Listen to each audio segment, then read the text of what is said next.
Right, good afternoon. My name is Henry. I developed Finzi spheres in the environment of biodynamic farming. Why? Because in biodynamic farming we commonly use a calendar. There are various kinds of calendars that we use that primarily show us the position of the moon around the Earth. Why? Because the constellations, the 12 constellations that can be considered as a membrane of our solar system, the outer skin of our solar system, have certain qualities brought to the fore by Aristotle over 2,000 years ago when he spoke of the elements of the earth, the light air element, the water element, and the heat element. Commonly today, we marry the elements warmth, light and air, water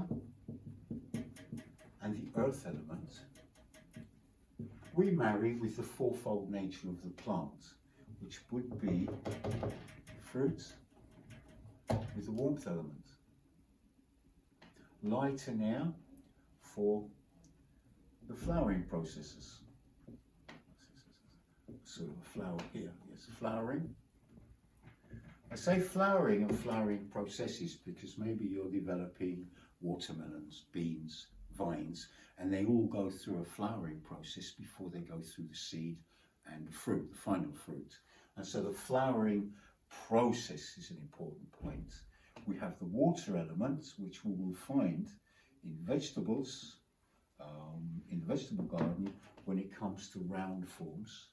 And the water element we also determine as the stem and the leaf of a plant. And underneath, of course, with the earth element, we have the root system. So we divide a plant in fruit, flowering, stem and leaf, root system, and we marry this to the warmth, light, air, water and earth element. So let's consider the moon. The moon acts as a bridge between the nature of a constellation and the fact that it promotes the activity of a certain element.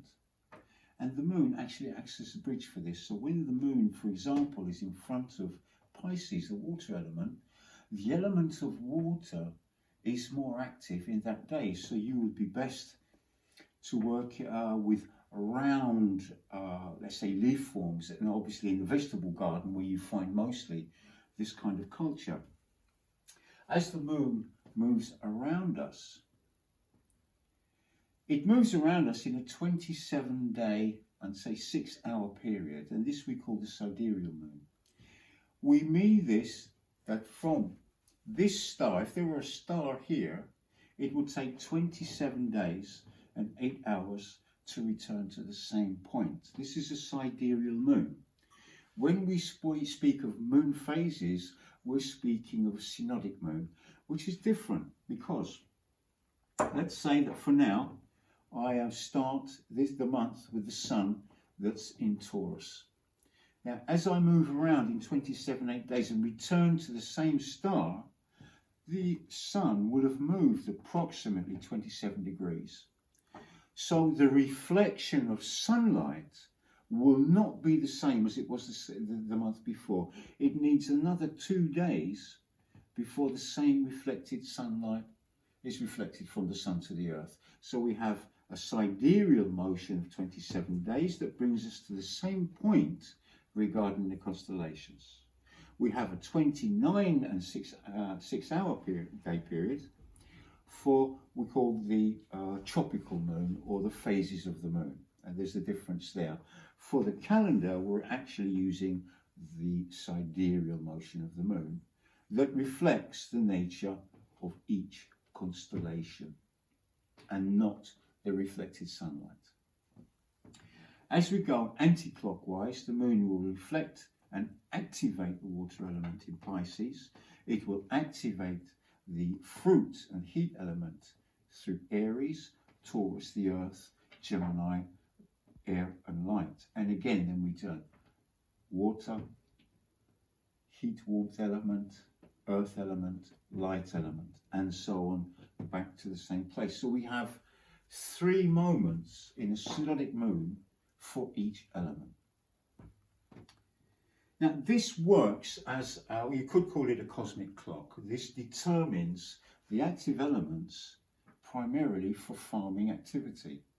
I would work the land when the moon is in an earth element. I would work the vines when the moon is in a warmth element, sorry, and so on.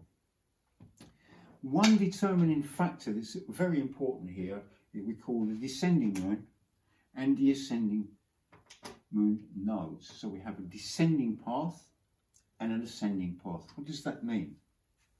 It means, with reference to the ecliptic, where the sun and the earth are on one line, it's actually about 18-degree sphere around us, within which we find the constellations. It's really an 18-degree sphere. Descending and ascending curve. What it shows me is where the forces are going. We call it the sap, for example. That we're in an ascending period. We have the sap that rises to the higher part of the plant, and when the moon is in a descending mode, the forces are activated on the lower half of the plant. So I would ask myself, well, where's the difference? How would I make this different? How would I plan my activities in a different way? One idea would be in a descending mode if I were in the vineyards. In descending, I would work the land around the vineyards, not on the vines themselves, but actually the land where the forces are. As the moon comes around to an ascending, then I would work the upper part of the plant. But be careful, because, for example, when we're pruning vines, we would much prefer that the activity of the elements are lowered down and the sap is not being pushed into the pruning that we're doing. So there are things to be very aware of. So here we're really dealing with a lunar calendar with 2 very distinct dynamics.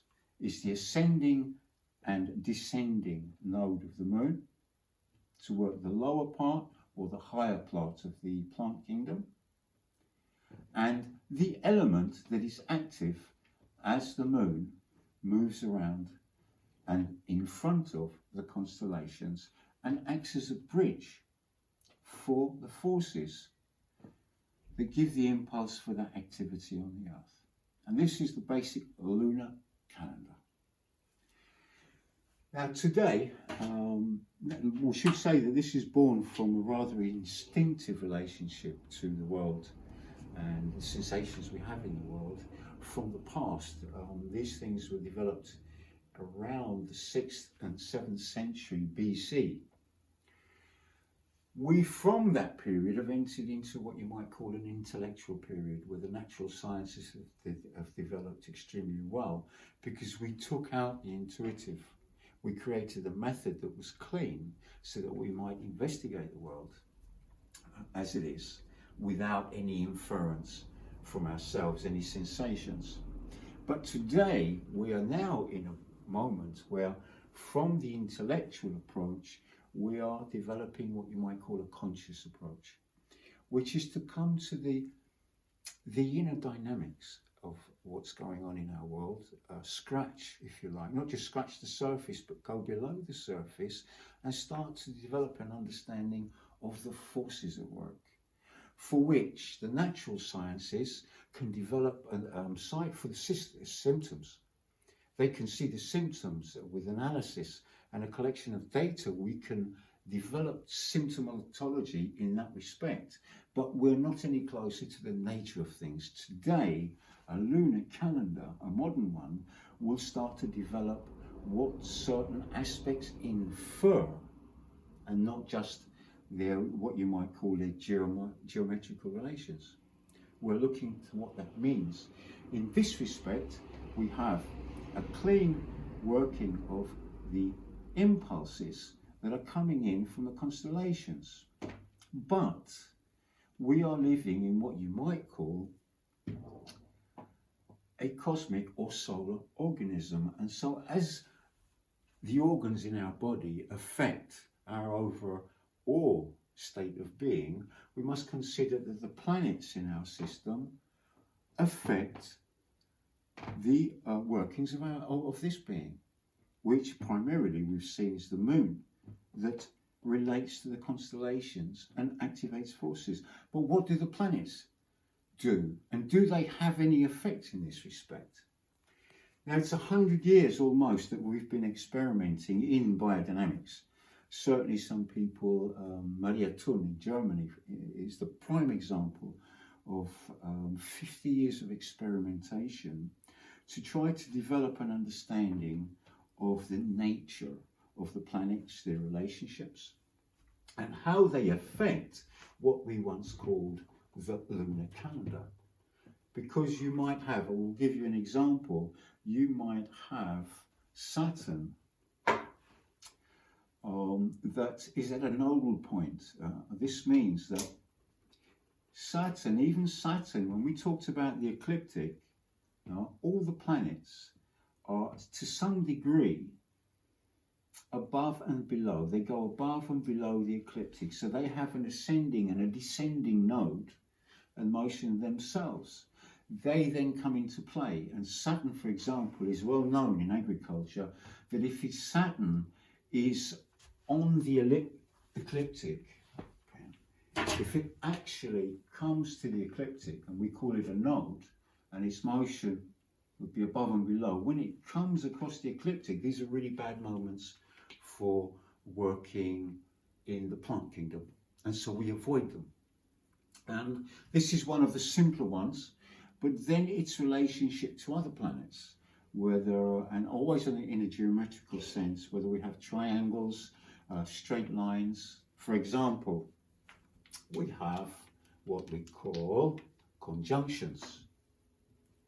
A conjunction means that a planet, or the moon or a planet, is in a straight line and in front of another planet from our perspective. So we're on the Earth and there are two planets in a straight line, commonly the moon, but it's irrelevant with the other planets. This is a conjunction. An opposition would be where the Earth is in the center and there is a planet on either side at 180 degrees. These aspects, as we call them, geometrical, astronomical aspects, have an effect on the primal concern of the moon and the activities that are promoted by the constellation. As I said, with Saturn, it has a disturbing effect. There are certain geometrical patterns in our solar system that develop certain forces, and they have an effect on the moon. So today, from what I mentioned before, as an instinctive approach to the moon, we now have a much more complex and conscious approach, not only to the moon, but how the other planets affect the solar organism, which affects everything with regards to life on the Earth, animal, vegetable, and the human kingdom. We're all subject to our cosmic